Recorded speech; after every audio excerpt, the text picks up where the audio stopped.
자, 여러분 반갑습니다. 오늘은 누가복음 7장 18절부터 35절까지의 말씀을 같이 보도록 하겠습니다. 오늘은 이제 세례 요한의 제자들이 예수님을 찾아와서 이제 세례 요한이 했던 질문을 이제 대신 전하는. 왜냐면 지금 세례 요한이 감옥에 갇혀 있거든요. 그래서 세례 요한이 예수님을 찾아와서 물어볼 수가 없으니까 이 세례 요한의 제자들이 예수님께 이제 대신 물어보러 온 거죠. 뭘 물어봤냐면, 이제 20절에 보면 오시기로 했다는 사람이, 하나님이 구약에서 약속해서 오시기로 했다는 메시아가 당신이 맞습니까? 아니면 우리가 다른 사람을 또 기다려야 됩니까? 이제 이런 질문을 했던 모양이에요. 20절을 보면. 근데 이제 잘 생각해보면 이 세례 요한이 처음에 예수님 왔을 때 예수님을 바라보면서 나는 이 사람의 신발끈을 풀기도 감당하지 못하겠다. 그리고 뭐 나보다 뒤에 오시는 분은 나보다 더 크신 분이시고, 그 다음에 예수님이 자기에게 나오셔서 세례 받으시려고 그랬을 때 나는 내가 당신에게 세례를 받아야 되는데 이제 이런 얘기를 했잖아요. 근데 그랬음에도 불구하고 아무튼 그 시대니까, 그 시대라는 걸 잘 생각해 보셔야 돼요. 그 당시 세대이기 때문에 아마 세례 요한도 이 고민이 있었겠죠. 이 사람이 맞을까라는 고민이 좀 있었겠죠. 그래서 이제 예수님이 그 질문을 하러 온 사람들에게 이렇게 이야기합니다. 22절에 뭐 많이 들어보셨던 말씀이겠죠. 너희가 가서 보고 들은 것을 요한에게 알리되, 맹인이 보며 못 걷는 사람이 걸으며 나병한 자가 깨끗함을 받으며 기 먹은 사람이 들으며 죽은 자가 살아나며 가난한 자에게 복음이 전파된다 하라. 이제 이렇게 이야기가 됩니다. 이제 요게 이사야 60장에서 나오는 그 하나님의 말씀이랑 연관이 돼요. 가난한 자에게 복음이 전해지고 뭐 보지 못하는 자가 듣고.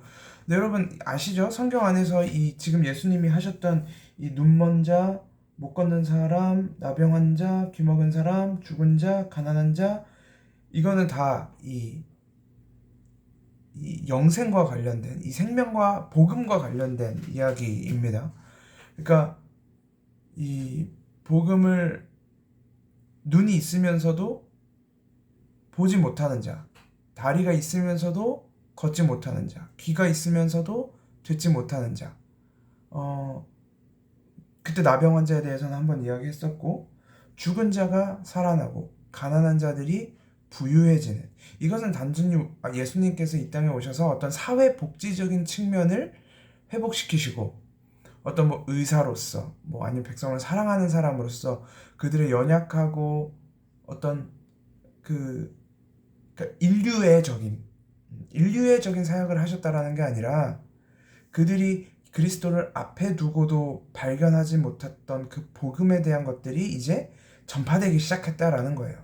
그러니까 우리가 구약의 이 시대를 살펴보면 하나님이 이스라엘 백성들에게 함께 하셨음에도 불구하고 그들이 하나님을 알지 못하고 깨닫지 못하고 이해하지 못하고 죽어갔던 사람들이, 그들에게 이제 복음이 전해지기 시작했다. 그들이 살아나기 시작했다라는 이야기를 하고 있는 거죠. 근데 재밌는 건 뭐냐면 누가복음 바로 뒤에 23절을 보면, 누구든지 나로 말미암아 실족하지 아니하는 자는 복이 있도다. 이제 이렇게 이야기를 하잖아요.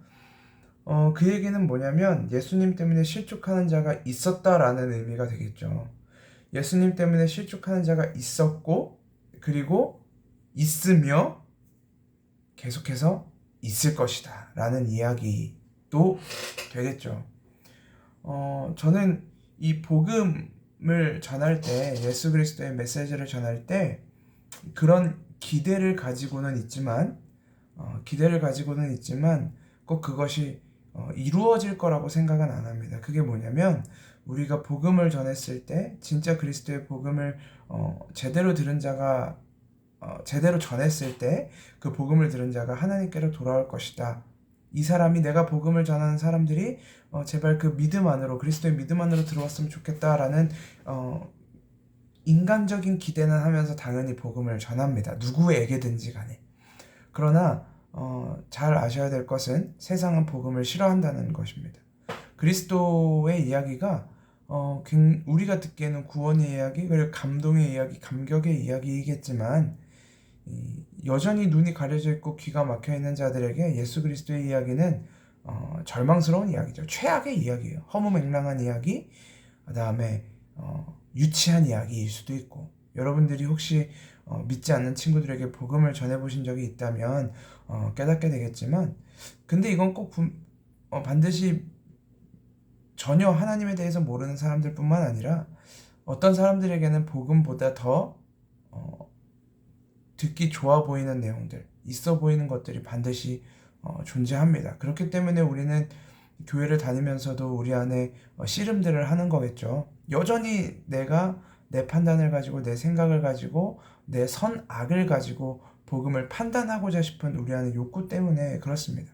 그래서 우리는 복음을 있는 그대로, 복음 그대로 받아들일 필요가 있습니다. 그것이 나에게 납득이 되든 납득이 되진 않든. 그리고 우리는 반드시 그걸 동일하게 전할 필요가 있겠죠. 상대방이 알아듣든 알아듣지 못하든지 간에. 예수님도 복음을 전하면서 수많은 때에 유대인들과 바리새인들에게 공격을 많이 받으셨죠. 결국 그것 때문에 십자가에 달려 돌아가셨지만 예수님은 그것을 마지막까지 전하십니다. 끝까지 전하세요. 그 이유는 그게 하나님의 복음이기 때문에 그래요. 하나님의 복음은 누군가 기뻐한다고 해서 더해져서도 안 되며, 누군가 슬퍼하거나 아니면 그것에 대해서 분노를 느낀다고 해서 제하여져서도 안 됩니다. 그 하나님의 말씀은 반드시 있는 그대로 전해져야 되는 것이죠. 그래서 우리가 이 역사 속의 시간을 살아내는 동안 일단 우리 안에 복음이 기쁨으로 받아들여지게 된다면 그것이 우리에게 얼마나 큰 은혜인지, 얼마나 큰 감격인지를 다시 한번 감사하셨으면 좋겠고, 또 여러분들에게 허락된 이 시간 속에서 여러분들이 복음을 마주할 때, 하나님의 말씀을 마주할 때 이 복음은 보지 못하는 자들이 다시금 눈을 뜨게 되는 복음이라는 것을 기억하시고, 또 하나님의 말씀은 하나님의 자녀들에게, 이 35절에 지혜는 자기의 모든 자녀로 인하여 옳다함을 얻느니라 라고 얘기하잖아요. 그 진짜 지혜는 모든 사람들에게 인정받는 것이 아니라 자기 자녀에게, 자신의 자녀에게는 옳다고 인정을 받습니다. 그래서 우리가 세상을 볼 때, 또 우리가 세상을 살아갈 때 때로는 이게 맞나? 내가 알고 있는 이 복음이 맞을까? 내가 알고 있는 진리가 맞을까? 이 고민은 당연히 끊임없이 하셔야죠.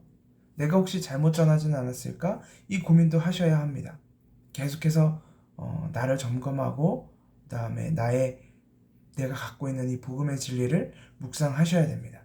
그러나 그것이 본질적이라 하더라도 세상의 그 모든 것들이 납득되어지진 않는구나. 사람들은 여전히 나를 공격할 수도 있겠구나. 그럼에도 불구하고 우리는 그 길을 가야만 하는구나. 그렇기 때문에 우리의 인생길이 결국 예수님의 길을 걸어갈 수밖에 없구나. 꽃길이 아닙니다. 꽃길이 아니라, 넓은 길이 아니라 좁고 협착하고, 심지어 요즘 세상엔 그렇진 않지만 돌을 맞고 죽을 수도 있는 그 길이구나 라는 것을 오늘 말씀을 보면서 또 한번 묵상해 보게 됩니다. 그럼에도 불구하고 기꺼이 나를 점검하며, 그리고 다른 사람이 아니라 나를 쳐서 넘어뜨리면서, 굴복시키면서 말씀 앞에 다 내어놓고 그 길을 묵묵히 걸어갈 수 있는, 사실 오늘 말씀을 보면서 제가 될 수 있기를, 그리고 여러분들도 그런 삶을 살 수 있기를 바라봅니다. 기도하겠습니다. 하나님 감사합니다. 오늘도 말씀을 봅니다. 하나님, 이 진리의 말씀이 누군가에게는 실족하는 메시지가 되기도 합니다. 누군가는 영광과 찬양이 되기도 합니다. 하나님, 우리가 주님의 복음을 듣고 감사하는 자들이 되었음에 우리가 기쁨으로 우리의 자신을 복종시키고 쳐서 넘어뜨리는 자들이 되게 하시고, 하나님 아버지, 우리가 이 복음을 전할 때 누군가는 넘어질지라도, 누군가는 이 복음에 대하여 공격하고 이 복음을 전하는 메신저를 공격할지라도 하나님의 그 진리 붙들고 오늘도 우리 삶 가운데 하나님의 복음을 전하며 살아갈 수 있도록 인도하여 주시옵소서. 살아계신 예수 그리스도의 이름으로 기도합니다. 아멘. 오늘도 화이팅입니다.